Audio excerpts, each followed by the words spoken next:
Why do we yawn? 60% of all people that see somebody else yawn themselves. But apparently we yawn to cool our brains and kind of get ready for the next sentence we're going to say. Those politicians must yawn a whole bunch. Hey, am I boring you? Stick with me. And one kernel of candy popcorn supplies enough calories to walk 150 feet.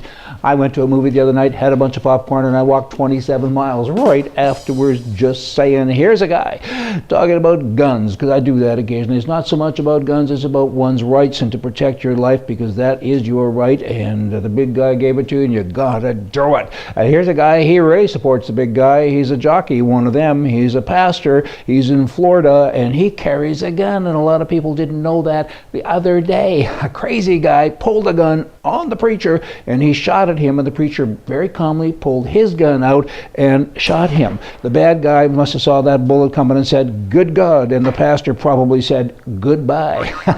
Anyway, he saved the day, and guns are good when they're in the hands of the good people. I'm sure the big guy was looking down saying, "Good job." Voters tend to favor the activist instead of the activity.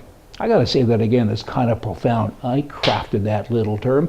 Voters tend to favor the activist instead of the activity. I mean, look at Okami and so many other people. I mean, they have charisma. They're good salespeople. They present things well. They say things well, and people look at that. And I've talked to so many people. Why did you vote for him? He's got a nice wife. He's got nice kids. He's got all kinds of things.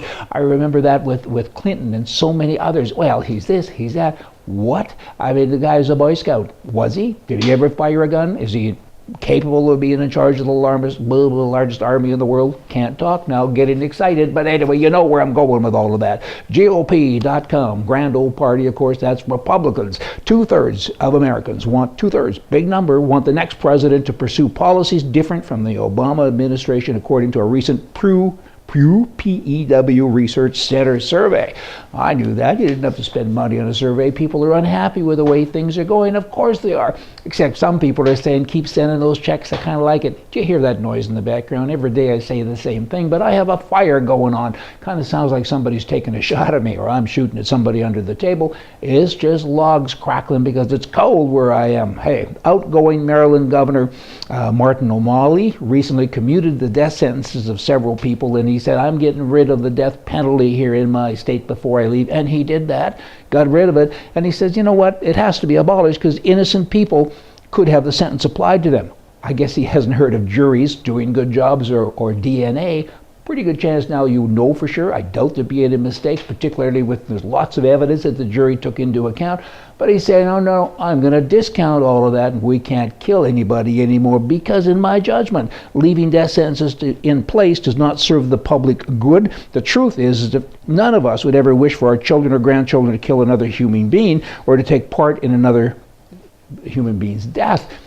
I need to bring about a greater degree of closure for all the survivors and their families. You want closure, put the bad guy down.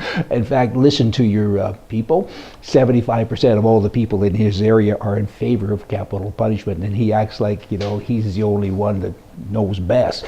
Okay, what else? Tough new rules are making it impossible to smoke now in a lot of places, but this particular story is about Ontario, Canada. And you know what? They missed the boat here. I don't smoke, but I smoke cigars occasionally, and not Cuban cigars because I won't support the communist system. I'm really off on a rant. Hey, back to this in Ontario.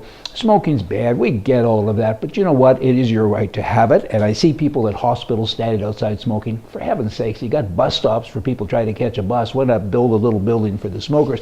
But people lose sight of what cigarettes have done or tobacco has done for the economy. I mean, when Pocahontas' husband came over on the Mayflower, he said, not only is she pretty, I'm going to make money too. And he did. He became very wealthy by selling tobacco to England, taking it back, and without that, there wouldn't have been an economy in America. And subsequent to that, of course, the economy boomed. Cigarettes, alcohol, like it or not, that's what's driven the economy, and now you get all these left-wing whacks who are saying, let's not have that, You come back here tomorrow, and don't smoke, and we'll see you. Don't drink either much. Hey, goodbye.